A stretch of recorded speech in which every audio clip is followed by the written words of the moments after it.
The detective said to the suspect. The doctors hadn't been able to confirm anything. As of yet, they're still working on it, but they basically told us that what they were leaning towards and what they were thinking was the case is that your sister had been poisoned. No shock in his voice, just certainty. A moment later, he closed the door completely. Brought your mom in today and interviewed her at length. The mom has admitted to killing your dad and your brother and trying to kill your sister. Still calm, still controlled. And then came the detail that erased coincidence forever. She had been giving your father small doses of antifreeze in his drinks. Same thing with your brother, and same thing with your sister Sarah. That's when the lie collapsed. Not because of pressure, but because repetition turned tragedy into pattern. This is pattern convergence, a psychological breakpoint where separate explanations can no longer exist side by side. Diane believed time and illness would disguise intent. She didn't expect similarity to become proof. But the pertinent questions are who this evil lady is, what happened on March the 14th, 2013, and how detectives psychologically trap her with a perfect bait. Welcome back to my channel. I don't have many followers, but your single comment is a ray of hope for me.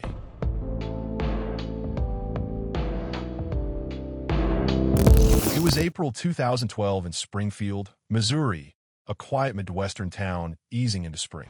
Inside a modest family home, Mark Staudte, a 61-year-old husband and father, suddenly became violently ill. He complained of nausea, began vomiting, and deteriorated rapidly. Within days, he was dead. His death was ruled natural. 5 months later, in September 2012, as autumn approached and school resumed, the same house saw history repeat itself. Sean Staudte, 26, Mark's son, who lived at home and had autism and a seizure disorder, fell sick with similar symptoms: persistent vomiting, weakness, flu-like distress. He died after only a few days. Again, no immediate suspicion. Another tragedy. Another explanation rooted in illness. Then, in March 2013, the pattern broke. Sarah Staudte, 24, collapsed unconscious after days of vomiting and was rushed to the hospital. This time, doctors noticed something didn't add up. The symptoms mirrored the previous deaths too closely. Toxicology tests were ordered. Sarah survived, but barely. The results changed everything. Medical experts determined that Sarah had been poisoned with antifreeze, a substance that mimics flu symptoms while silently shutting down the body. Investigators revisited the earlier deaths. Sean's body was exhumed. The same poison was found. The timeline aligned. The access aligned. The caretaker was the same. Police brought Diane Staudte, the mother and wife, in for questioning. Today, we examine how detectives use psychology, not force, to expose the truth and how a calm interrogation unraveled a family's darkest secret.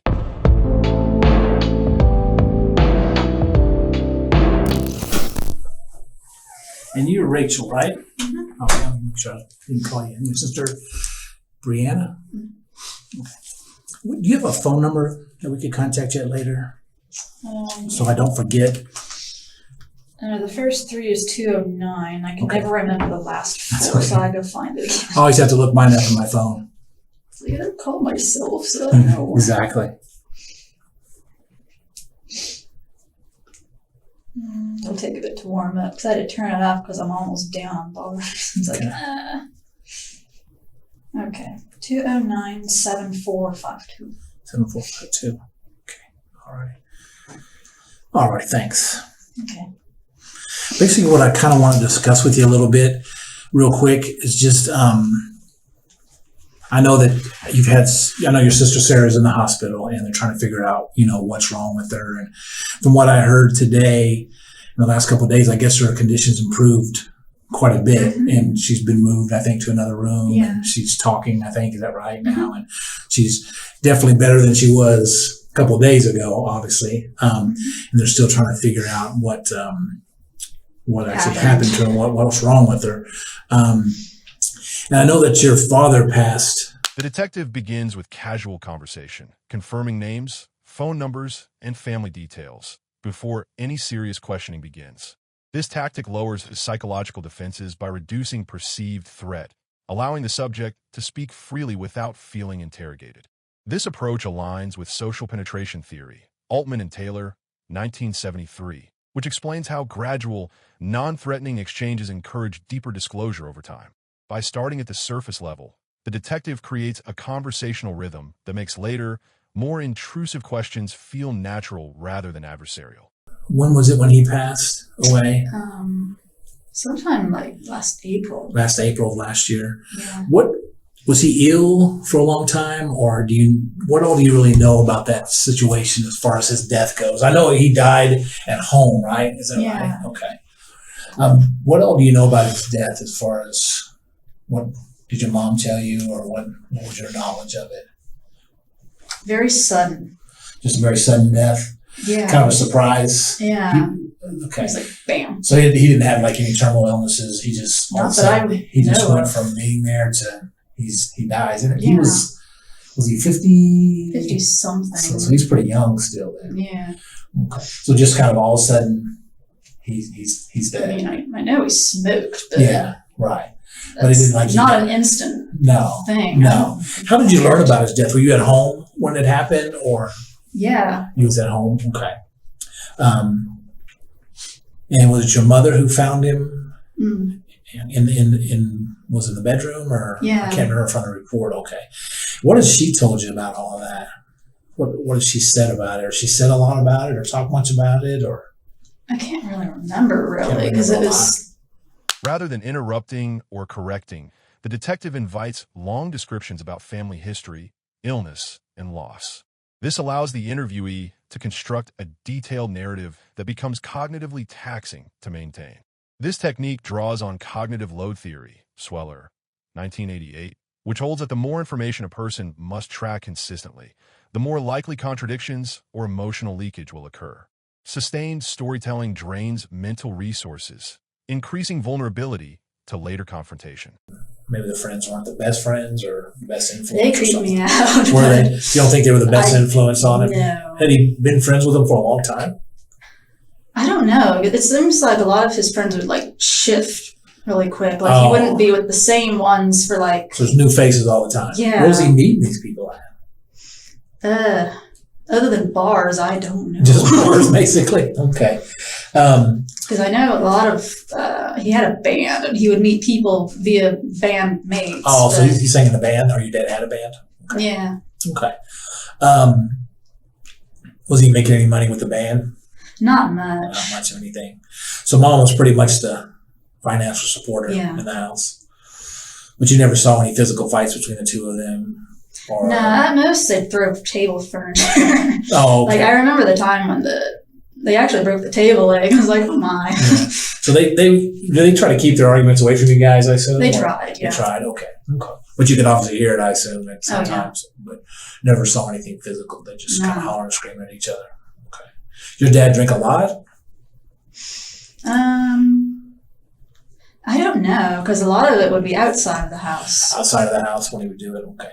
You come home drunk, or just you just hear Buzzed. mom say buzz? So most of this information you're getting from mom about him drinking outside of the house, or I mean, this was Well, just some of it last I year. knew, Yeah, you but- just last year, so obviously you're an adult, so you kind of figured out. I'm Yeah. sure you figured out even before last year that Yeah. was this something that just came on recently? Has he always kind of just not been? Has he always kind of been out of a job? And Pretty much. Pretty I much mean, just he would doing get that. frustrated with whatever job he was in and like, screw this and yeah, leave just before they even canned him. really okay, just not his thing. And he No. was trying to do the band thing, I guess, and Yeah. make it big like any other person that has a band. Okay. Instead of labeling actions as criminal, the detective frames events through moral struggle, stress, caregiving burden, emotional breaking points. This reframes the suspect's self-image from criminal to overwhelmed human. This leverages self-concept maintenance theory, Mazar, Amir, and eerily, 2008, which suggests individuals are more likely to confess when they can preserve a morally coherent self-image while doing so. What about your brother? I know he passed. Was it last year? Yeah. Last September? Sometime early fall. so Because it was a little bit into when school was starting. so your dad passed in like spring of last year, and then your brother died in the fall of last year. Yeah. How old was your brother? let's see, that'd be 2 years above Sarah, so 26? 26. And his name was Something Sean? like that. Sean, yeah. What, was he living at home? Yeah.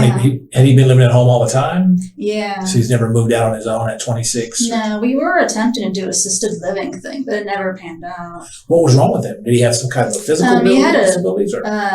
autism. He had a seizure disorder thing. Okay.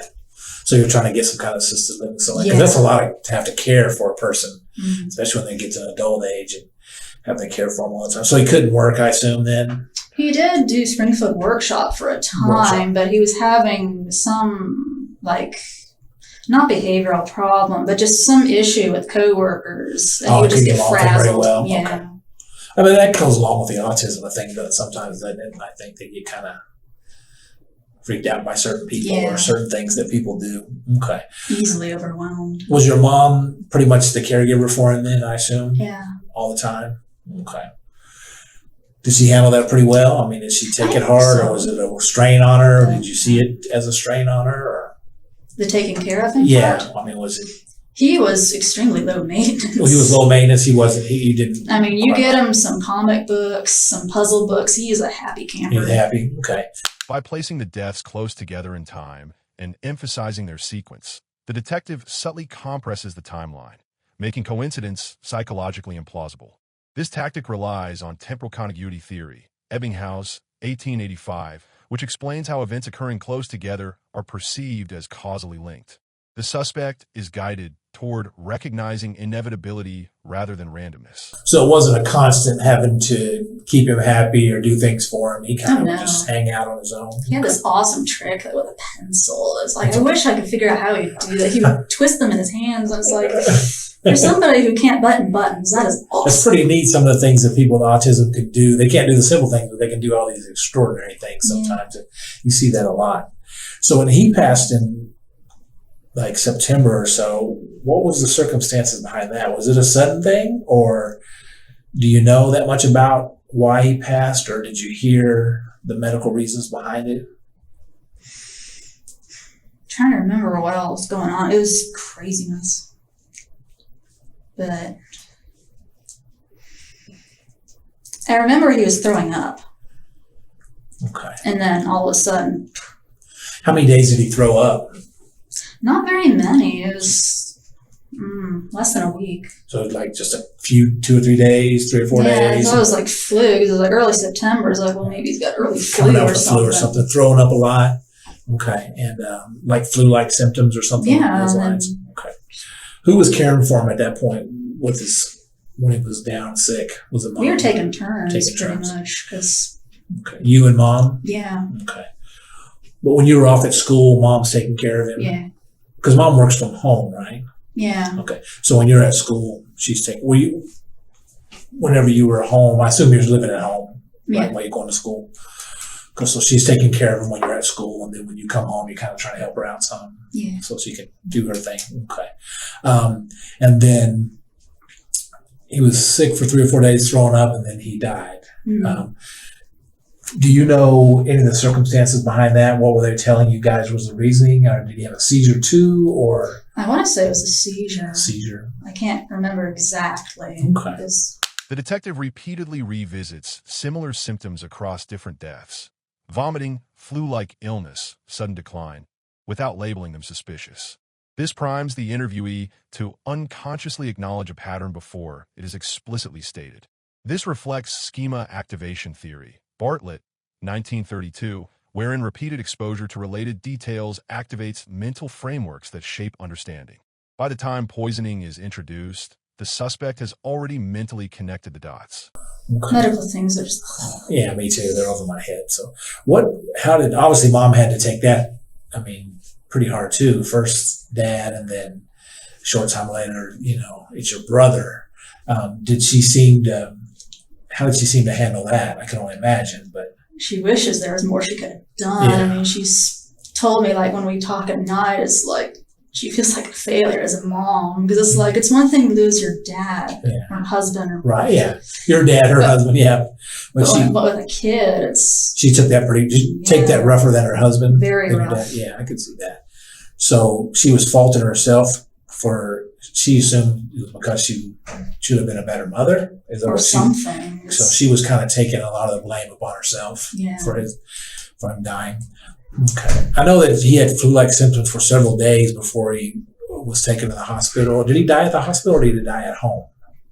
I want to say he died at home as well. At home. Okay. Because I know from I remember they tried resuscitating him, and it's didn't happen. Were you at home when he died that day? Yeah. So you were at home when Dad died, and you at home whenever your brother died too. Okay. Throughout the interrogation, the detective validates the mother's grief, guilt, and self-blame, echoing her emotional language without judgment. This creates a sense of shared emotional space, encouraging the suspect to project deeper internal conflicts outward. This tactic aligns with effective empathy theory, Desity and Jackson, 2004, which explains how perceived emotional understanding increases trust and disclosure. The suspect feels seen, making concealment psychologically harder to sustain. About several days ago, we started receiving phone calls from some people that were kind of concerned about your sister Sarah and her condition, and how she just all of a sudden became very ill, and that kind of stuff. And we don't know exactly who these people were, but and then they were concerned, obviously, about the fact that your brother died and your dad died, and this was all sudden stuff, and some of the symptoms were kind of the same. And we obviously were brought in and started kind of doing our own investigation into it and talking with the doctors as far as Sarah's concerned. I know there was an autopsy done on your brother, but not on your dad.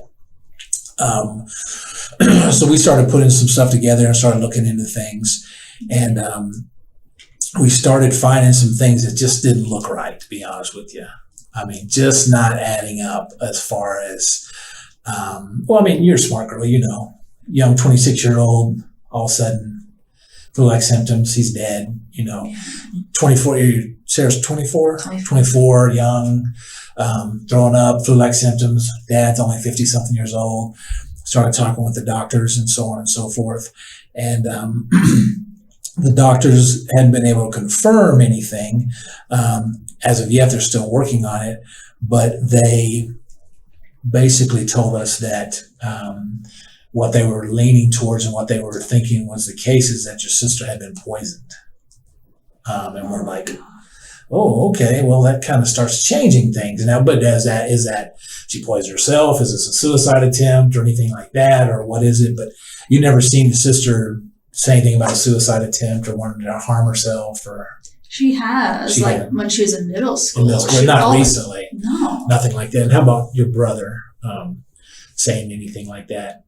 Especially around the time of his death or anything, or leading up to that. Not nearly towards.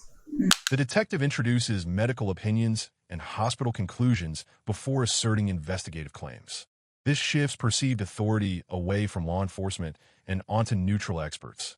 This approach is grounded in authority bias, Milgram, 1963, which shows individuals are more likely to accept conclusions when they appear to originate from objective or scientific sources rather than interrogators. Not anything you took as a serious... No, because a lot of times they would just say things, like attention-seeking kind of. And this was back when they were younger, though. Yeah. This wasn't any time recent. You never got the impression that your sister or your dad or your brother had done anything to harm themselves. Did you ever get that impression, or did you get that feeling, or? Dad, yeah. I mean, I could tell he was getting very depressed, but I don't know. Okay. It's possible, but I don't know. Yeah. Okay. Well, anyway, we got to looking into this situation further, and obviously doing our own investigation of the last 4 or 5 days, and looking into some stuff. And today, there's more ongoing testing, obviously, and there's going to be some more ongoing testing. But we felt at this point that it was time to have a talk with your mom. Okay. Brought your mom in today and interviewed her at length for quite a long time. And basically... Crucially, the confession is revealed only after the interviewee has emotionally committed to earlier narratives of caregiving, guilt, and tragedy. At this stage, denial would require rejecting her own prior statements. This reflects commitment and consistency principle, Cialdini, 1984, which holds that once people commit to a version of themselves, they feel compelled to act consistently with it, even if that means accepting devastating truths. What has happened is your mom has admitted to killing your dad and your brother and trying to kill your sister with poison. I know it's hard to process and a hard thing to even think about, but she basically spelled out to us how she did this and the reasons for doing it. We had got some information early on that they're like, as far as your sister goes, that this lady's been poisoned. It's not a medical thing. It's not a genetic thing. It's leaning more towards the lines of a foul play thing. So I brought your mom in today and talked to her. And after talking to her for a while, she finally told us what she had been doing. She had been giving your father small doses of antifreeze in his drinks. Over several day period. Same thing with your brother, and same thing with your sister Sarah. I know it's very difficult, and obviously we don't think that you or your sister had any knowledge, obviously, of that. When a detective finally states the confession, it is delivered calmly, without shock or condemnation. This prevents defensive escalation and emotional shutdown. This method draws from defensive avoidance theory, Janus and Mann, 1977, which explains that people confronted too aggressively may disengage or dissociate. Controlled delivery keeps the listener psychologically present. Your mom is obviously she's torn up over the whole thing, and mentally she's beat herself up over it, I'm sure, every day. And like you even said, she's an emotional wreck at home. Her reasonings for doing this to your father basically was that just had enough of him. He was, as she described it, just not carrying his weight, not being a good father, not being a good husband. There was some infidelity stuff going on in there. There was some drug use going on in there. And she finally just got to the point where she couldn't deal with him any longer. And then unfortunately, after that, that same type scenario kind of is the reason she describes for giving. She started giving your brother antifreeze in Coke and soda over a couple of day period. The detective presents the suspect's actions through the lens of perceived moral failure in others. Not being a good father, not being a good husband, not contributing, rather than immediately labeling her behavior as murder. This tactic leverages moral disengagement theory, Bandura, 1999, which explains how individuals justify harmful actions by reframing victims as deserving or burdensome. By allowing the suspect to narrate her reasoning in moral terms, the detective reduces resistance and enables disclosure without forcing immediate self-identification as a criminal. And then, unfortunately, your sister, same situation, giving her antifreeze over a 2 or 3 day period, small bits of it at a time in her drinks, in her Coke. Basically, she says because wouldn't get a job, wasn't doing anything, felt like she was going down the same path as brother and dad, and was just going to be this complete burden to her and the family. And that's basically the reason. That's what she's giving us is her reason for doing this. I know that's a lot to take in right now, Rachel. That's a ton to take in. And I don't by any means think you know anything about it or were involved. Mom tells us that you didn't have any idea at all. I assume that's the case, right? Did you even have any suspicions that Mom was doing anything? I mean, I know in the back of your mind you said you didn't like to think about it, but these things, yours were kind of just all of a sudden deaths.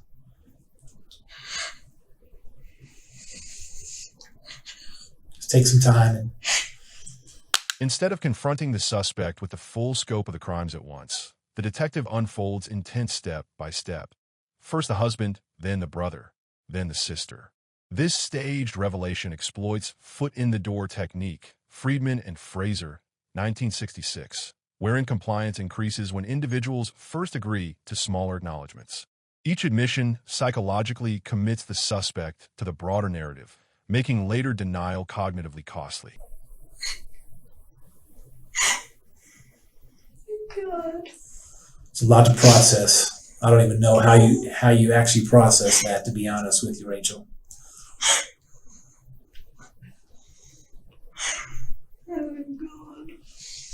I guess the only silver lining in this is it looks like Sarah's going to probably pull through, and I don't know what kind of physical limitations she's going to have, if any. Hopefully she won't have any, but it certainly looks like she's going to pull through. So I guess that's somewhat of a silver lining.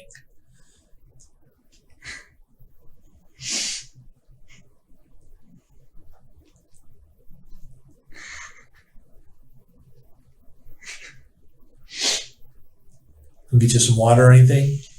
You sure? Okay.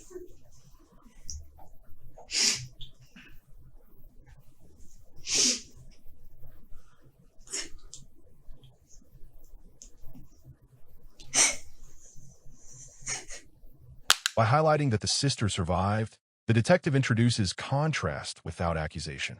Survival becomes a mirror to fatal outcomes. This tactic relies on counterfactual thinking theory, Rose, 1997, which explains how imagining alternative outcomes intensifies emotional reckoning. The survival underscores intentionality in prior deaths without direct confrontation.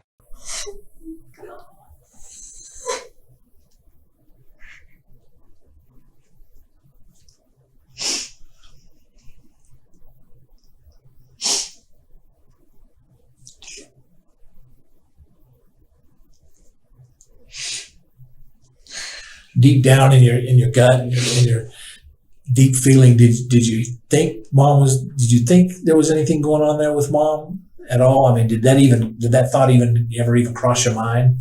She never gave any kind of indication that she was just at her wit's end with the three of them at any one time that you can remember? I mean, I know she was frustrated, but right. God. Yeah. But nothing obviously to alarm you to think she would do anything to them. Okay.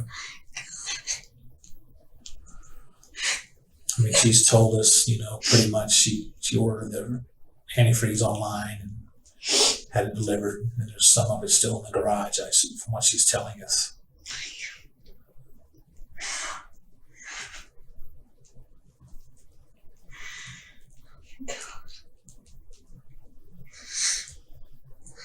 You have any other family here in Springfield? I have an uncle. An uncle.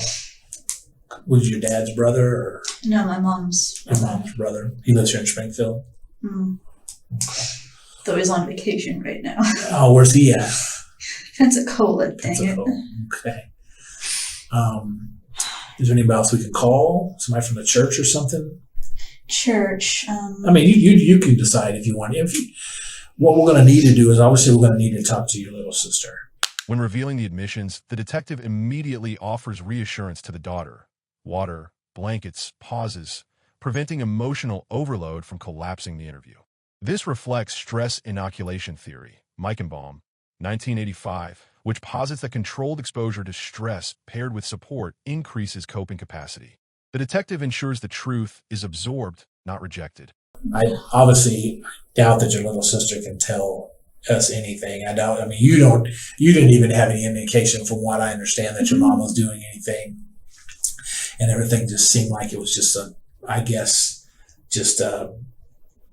bad case of just bad luck, one after the other, just, family members dying and things like that. So nothing really raised your suspicion about mom or about their deaths, I take it. So I would assume that probably, I doubt an 11-year-old's going to, think there's anything suspicious. But somebody from the Child Advocacy Center will talk to her briefly. And then after they talk to her a little bit, if it's okay with you, we'll just release her to you. Okay. You're grown up. She needs to be with you. She doesn't need to be anywhere else. She needs to be with you.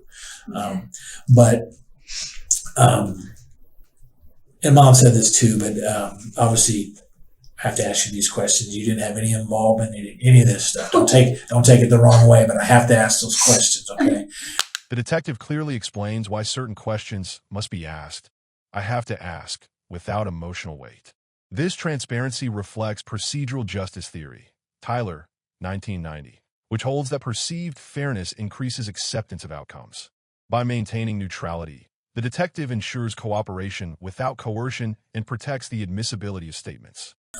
Mom never confided in you that she was doing this? Never. And from what kind of the feeling I get from you, that thought didn't even enter your mind that mom was doing anything. I know you said she was frustrated, but I kind of take it as you didn't think she was frustrated to the point where she would do something like this, right? Nothing along these lines. Okay. All righty. Well, let me go out here real quick and make a phone call or two. Is there anybody from the church that I can call to come down? Or I wish I had phone numbers on me. that's okay.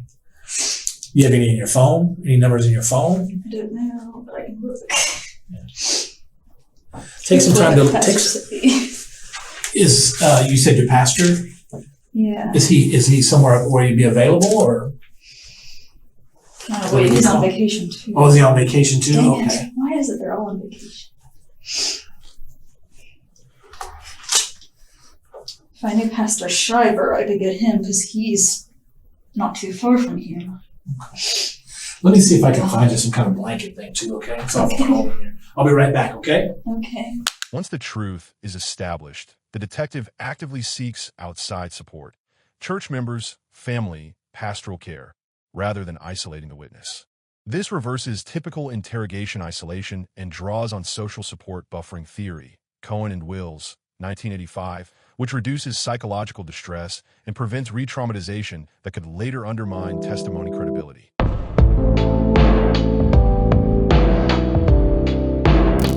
The interrogation methodically establishes a coherent evidentiary narrative without coercion or confrontation. Through rapport building, timeline reconstruction, and corroboration with medical findings, the detective confirms opportunity, means, and motive while eliminating alternative explanations such as accident, illness, or suicide. Crucially, the suspect's confession is introduced as already secured, shifting the interview's purpose from extraction to verification and witness preparation. The detective maintains procedural neutrality, offers support, and clearly explains the necessity of each question, preserving voluntariness and admissibility. From a legal standpoint, this approach strengthens probable cause, aligns testimonial evidence with forensic findings, and significantly reduces the likelihood of suppression, directly supporting a sustainable conviction. Sustainable conviction. Sentence. In the Staudte family antifreeze murder case, Diane Staudte was sentenced to life imprisonment without the possibility of parole after pleading guilty to 2 counts of first-degree murder for poisoning her husband and her son with antifreeze and attempting to poison her daughter. Her daughter, Rachel Staudte, who assisted in the poisonings and whose diary evidenced foreknowledge of the crimes, received 2 life sentences plus an additional 20 years, with eligibility for parole after approximately 42.5 years, as part of a plea deal in exchange for her cooperation and testimony against her mother. Diane's life sentence reflects the gravity of premeditated familial killings, while Rachel's long-term sentence, with parole potential decades later, is tied to her lesser but still significant culpability and cooperation with prosecutors. These outcomes underscore the legal system's severe penalties for intentional poisonings resulting in death and attempt, particularly within a family context.